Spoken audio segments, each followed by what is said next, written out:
Hey guys, it's your boy Patty's World FBA here. Today we're going to be talking about today we're going to be talking about today we're going to be talking about conditioning our books. So, I talk about buying books to start out with, right? Used books, thrift stores, library sales, Facebook, dumpster, wherever. Get books, send them to Amazon. You're going to learn fast because you can get them fast. They're very cheap, so you're going to learn on the cheap, right? It is a great place to start. And you don't have to get ungated for books. So you just buy the book and then you can just sell it. It's not like Hasbro or Lego or anywhere, Nike, where you have to send an invoice, any of that. You buy the book, you sell the book. So we're going to talk about grading books today and how you grade them. All right, guys, so with our used books, there's going to be a few conditions we can list them as.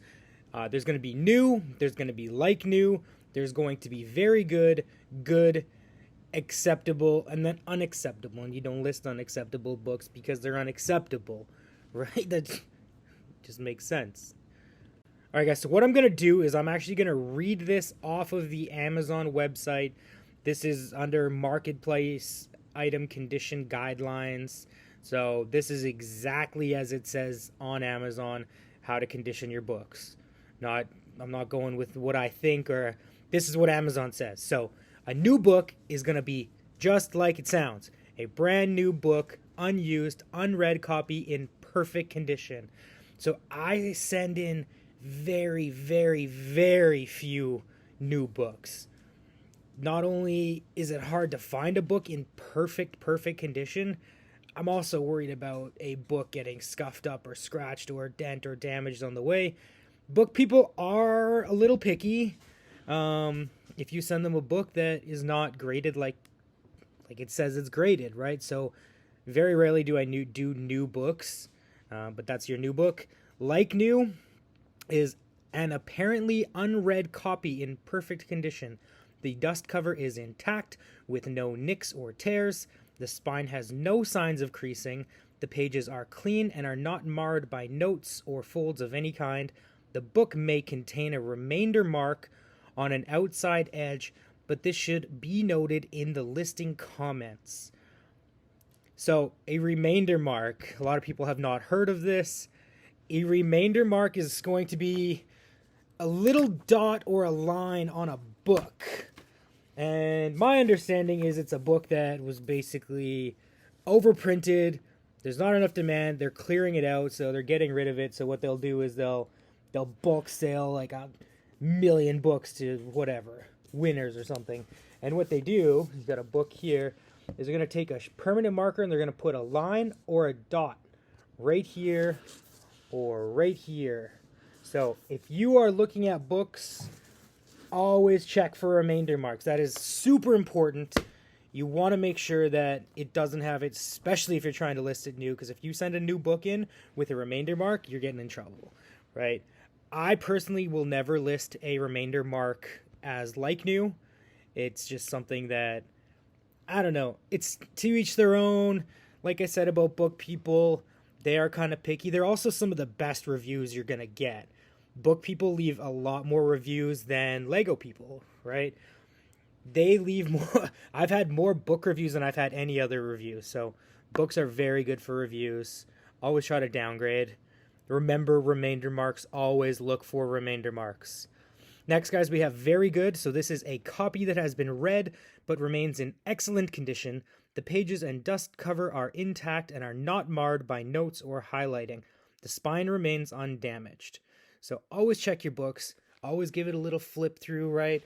You got a book here. Take your book. Just go like this.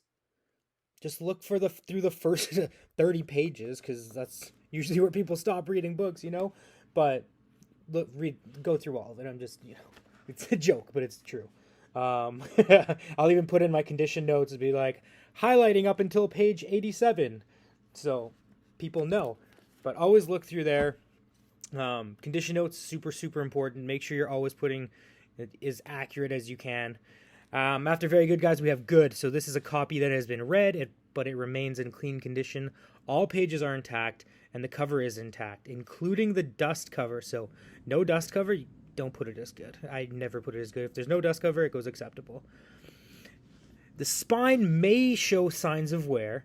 Pages can include limited notes and highlighting, and the copy can include from the library of labels. So this is perfect for library sales. All my library sale books are going to go good unless they're like pretty trash, then they go acceptable. But I always just write, hey, this is a previous library book. It's going to have typical library markings, right? So it might have a stamp up here, might have little stickers with barcodes, something like that. Just, again, put it in your notes. If it's a library book, put it in your notes. List it as good. Unless it's like pretty beat up, put it as acceptable. Then we have acceptable. So this is a readable copy. All pages are intact and the cover is intact. The dust cover may be missing. Pages can include limited note in pen or highlighter, but the notes cannot obscure the text. So you can't be crossing out text so people can't read it, right? That's your acceptable. So these are going to be the like rough looking books. Ones that are, your spine's going to be pretty beat up, right? You might have a rip in your cover, dust cover missing. You got all these little marks, maybe a coffee stain. I've seen that so many times, like coffee stains in here. And I always write coffee stain in the book, right in my notes. Condition notes, super important with books. If you tell them what's on the book and price it accordingly, they can't complain. They can, like they will, but do your due diligence, mark it right. Then we have unacceptable books. These are books you cannot send into Amazon. These are moldy books, badly stained, or unclean copies are not acceptable, nor are copies with missing pages or obscure texts. Books that are distributed for promotional use only are prohibited.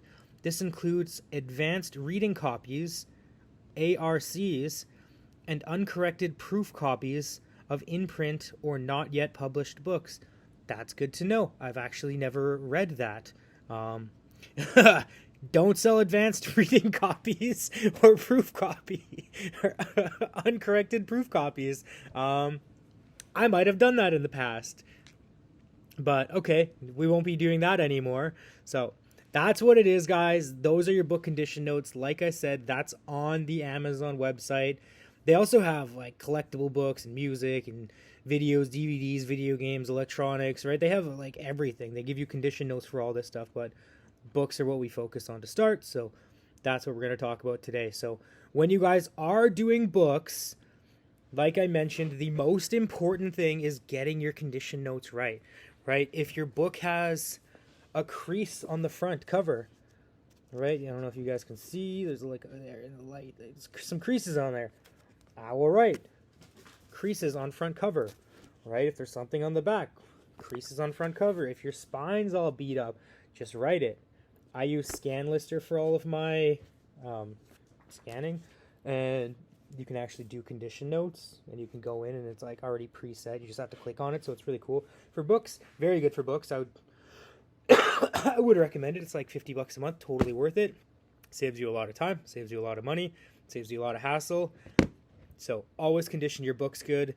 If you need to, include pictures, right? If there's something on the book and you're concerned about it, include a picture on the listing.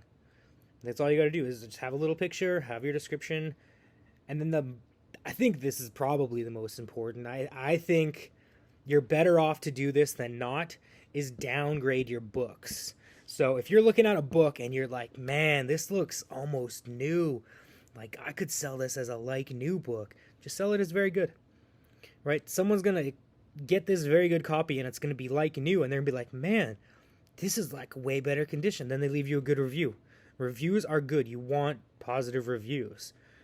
If it's the vice versa, if it's the opposite, if you're like, ooh, this is like very good, but you list it as like new and they think they're going to get it like new, but it's very good, then they're not happy and you're going to get those bad reviews. So that's really it for book grading, guys. It's something super simple. Grade down, check for remainder marks, check for highlights, notes, write your condition notes. That's it. Good luck. Get out there and source some books and then sell them. Okay,